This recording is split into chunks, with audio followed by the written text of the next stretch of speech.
Heritage గురించి మాట్లాడుతున్నారు. కొత్తగా ఒక ఇష్యూని తీసుకొచ్చారు. హెరిటేజ్లో ఏదో కల్తీ ఉందట, హెరిటేజ్లో కల్తీ జరిగిందని ఒకటి కాదండి.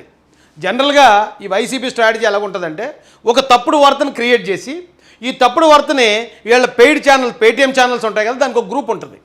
ఆ వాట్సాప్ గ్రూప్లో పెట్టేసి అందరూ ఇదే మాట్లాడండి అంటారు. అందరూ ఒకేసారి ఒకే పాయింట్ ఎత్తుకుంటారు.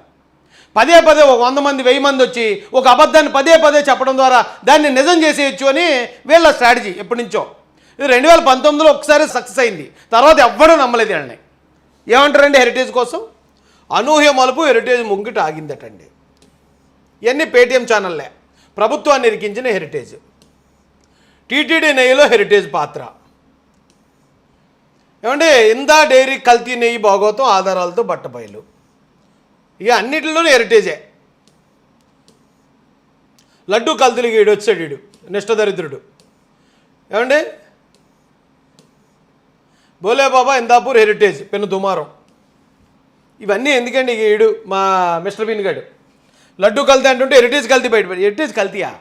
హెరిటేజ్ కల్తీ అని అంటే వీళ్ళ స్ట్రాటజీ మీకు జస్ట్ 2 లైన్లో చెప్తాను. వివేకానంద రెడ్డి గారి మర్డర్ని ముందు గుండెపోటని, తర్వాత కాదని కప్పెట్టేయడానికి తీసుకెళ్తూ దాన్ని అడ్డుపడ్డందుకు చంద్రబాబు నాయుడు గారే చంపారని చెప్పారు వీళ్ళు. అది ఎవరు ఇంకా మర్చిపోలేదు. సేమ్ ఇక్కడ కూడా లడ్డూలో కల్తీ చేశారు. దాదాపు 250 కోట్లు కల్తీ జరిగింది. అంతా కూడా అది సింథటిక్ ఘీ, అంటే కెమికల్స్తో కూడిన పదార్థం. అది అసలు నెయ్యే కాదని సిబిఐ ఛార్జ్షీట్ వేసింది. ఛార్జ్షీట్ వేస్తే ఇప్పుడు వీళ్ళు ఏం చేశారు? అబ్బాయి కాదు మాకు క్లీన్ చిట్ ఇచ్చేసింది చంద్రబాబు నాయుడు గారే ఇదంతా అని మొన్నటిదాకా వాగారు.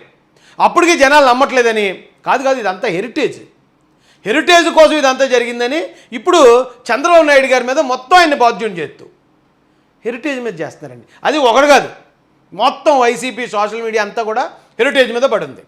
అయితే నేను గతంలో ఒకసారి మా ఇంట్లో నా భార్యకి నాకు జరిగిన డిస్కషన్లో నేను మాట్లాడుకుంటూ ఈ పాల ప్యాకెట్ వస్తుంది లోపలికి, హెరిటేజ్ అని ఉంది దాని మీద. ఏంటి హెరిటేజ్ ఎప్పటి నుంచి వాడుతున్నావు? ఒకవేళ అది మన పార్టీదనా లేకపోతే మనోళ్ళదనా ఈ కంపెనీ దీన్ని వాడుతున్నావు అంటే, లేదండి నేను ఎప్పటి నుంచో హెరిటేజ్ వాడతాను, హెరిటేజ్ చాలా బాగుంటుంది, వేరే అన్నిటితో పోల్చుకుంటే దీంట్లో ఉన్న క్వాలిటీ కానీ ఇది కానీ చాలా బాగుంటుందని చెప్పింది నాతో. చెప్తే ఓకే, చంద్రబాబు నాయుడు గారు క్వాలిటీ కూడా మెయింటైన్ చేస్తారనమాట, భువనేశ్వరం క్వాలిటీ కూడా మెయింటైన్ చేస్తారనమాట అనుకున్నాను నేను అప్పుడు. అయితే ఇప్పుడు హెరిటేజ్ కోసం ఈరోజు పాయింట్ మాట్లాడదాం అనుకున్నాను కదా, మాట్లాడదాం అనుకుని లోపలికి వచ్చే ముందు నాకు ఎందుకో డౌట్ వచ్చింది.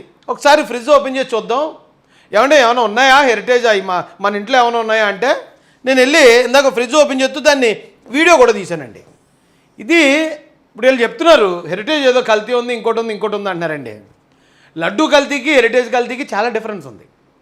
ఒకవేళ హెరిటేజ్ బాగాలేదనుకోండి, జనాలు వాడరు, కొనరు, వేరే ఆప్షన్స్ బొచ్చుడు ఉన్నాయి అక్కడ. అది క్వాలిటీ ఉంటేనే కొంటారు, క్వాలిటీ లేకపోతే దాన్ని ఎవ్వరూ కొనరు. కానీ ఇక్కడ శ్రీవారి లడ్డు అలా కాదు, క్వాలిటీ బాగోపోతే పక్క రోడ్డులో ఉన్న సురుచి ఫుడ్స్కి వెళ్ళి లడ్డు కొనుక్కోరు, ఇక్కడే తీసుకుంటారు. ఇదే ప్రసాదం, దీనికి వేరే ఆప్షన్ లేదు.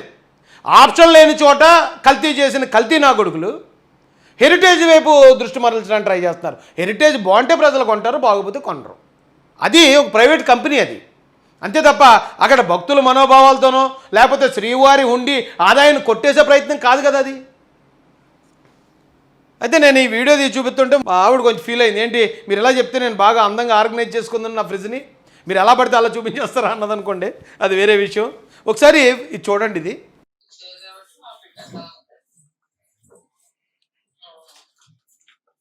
అది కర్డ్ ఉంది, హెరిటేజ్ సగం వాడేసి ఉంది.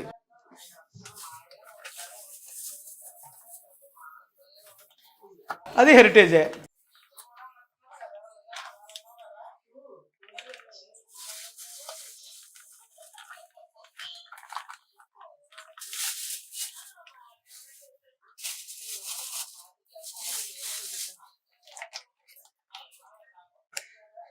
అది కూడా హెరిటేజే, కార్డ్ కూడా అయ్యేనా. ఏమండి ఈ హెరిటేజ్ అనే ఈ ఉత్పత్తులు ఏవైతే ఉన్నాయో, పెరుగు కానీ పాలు కానీ, నా చిన్న పిల్లలు వాళ్ళకు కూడా పట్టిస్తాం మేము కూడా అదే వాడతాం. అది బాగుంది కాబట్టే మేము వాడుతున్నాం, ఒకవేళ బాగోపోతే మేము నాశనం అయిపోతాం, మా ఆరోగ్యాలు దెబ్బతిని ఉండాలి కదా. దాని గురించి వైసీపీ వాళ్ళకి ఏంట్రా దోలు నాకు అర్థం కాదు. మీరెవడరా మాట్లాడడానికి దాని గురించి? అది కొనాలా వద్దా అనేది నిర్ణయించుకునే అధికారం ప్రజలకు ఉంది. ఇవాళ చంద్రబాబు నాయుడు గారు సీఎం అయిపోయారు కాబట్టి అందరూ ఖచ్చితంగా ఇది కొని తీరాల్సిందే అని రూల్ అని పెట్టారా? పెడితే అప్పుడు వాగండ్రా గలీజ్ నా ఎళ్ళరా.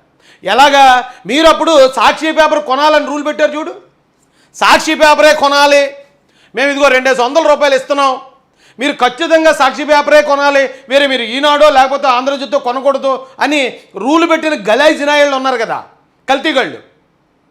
మీలాంటి వాళ్ళు వచ్చి హెరిటేజ్ గురించి మాట్లాడతారు ఈవేళ. అయితే ఇప్పుడు వాలంటీర్లకు నెలకు 200 రూపాయలు అదనంగా చెల్లించేందుకు ప్రభుత్వం జీవో విడుదల చేసింది.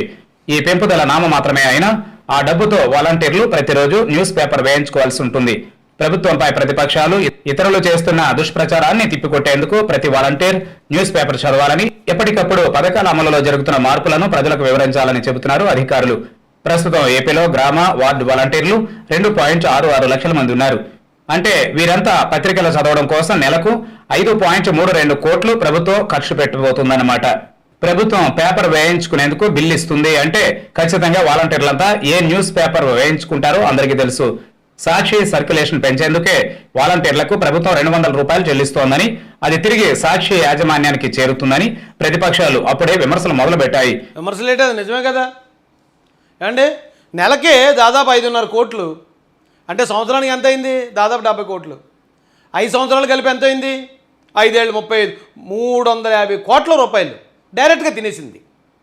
మా పేపరే కొనాలి, మేము అధికారంలో ఉన్నాం, మేము సీఎం కొన్నాం కాబట్టి మా పేపరే కొనాలని అమ్ముకున్న ఈ కల్తీగాళ్ళు హెరిటేజ్ గురించి మాట్లాడతారటండి. నక్కొచ్చి నాగలోకం గురించి సూక్తులు చెప్తున్నట్టు ఉంది ఇది. ఇంత దరిద్రులు ఏంటండి వీళ్ళు, నాకు అర్థం కాదు. ఆ రోజు గవర్నమెంట్ ఇచ్చే యాడ్స్ అన్నీ సాక్షి పేపర్కే 100 కోట్ల రూపాయలు ఇచ్చారు. ఆ రోజున 100 కోట్ల రూపాయలు ప్రభుత్వ అడ్వర్టైజ్మెంట్లు ఓన్లీ సాక్షి పేపర్కి దోచిపెట్టారు ఆ రోజు.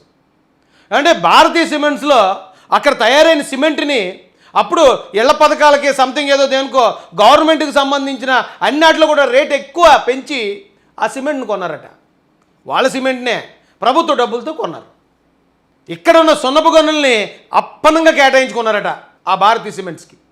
అలాంటి దారుణమైన దరిద్రులు ఈవేళ ఏమీ లేని చోట మరి తిరుమల లడ్డూని మీరు కల్తీ చేశారా, సిబిఐ చెప్పిందిరా అంటే కాదు మేము తిరుమల లడ్డూని కల్తీ చేయలేదు, హెరిటేజ్ని చంద్రబాబు నాయుడు గారు కల్తీ చేశారు, భువనేశ్వరం కల్తీ చేసిందని చెప్తున్నాడు ఈ కల్తీ నా కొడుకులు. ఇంకేం చెప్పాలండి ఇలాంటి ఎదవలకే? పరాకాష్ట కదా ఇది. ప్రజలు అర్థం చేసుకోవాలండి. ఎవడు ఏది చెప్తే అది నమ్మేకండి. ఇప్పుడు నేను చెప్తున్నాను, నేను చెప్పిన ప్రతిదీ నమ్మకండి, ఆధారం చూపించకపోతే. ఆధారం లేకుండా నేను అప్పుడు ఆడు చూడండి ఇందాక ఆ నిష్ఠదరిద్రుడు ఇలా కళ్ళు ఇలా పెట్టుకుని మాట్లాడుతున్నాడు, ఏ ఆధారం లేదు ఆడి దగ్గర. అలాంటి ఎదవల విషయంలో మాత్రం కొంచెం అప్రమత్తంగా ఉండండి.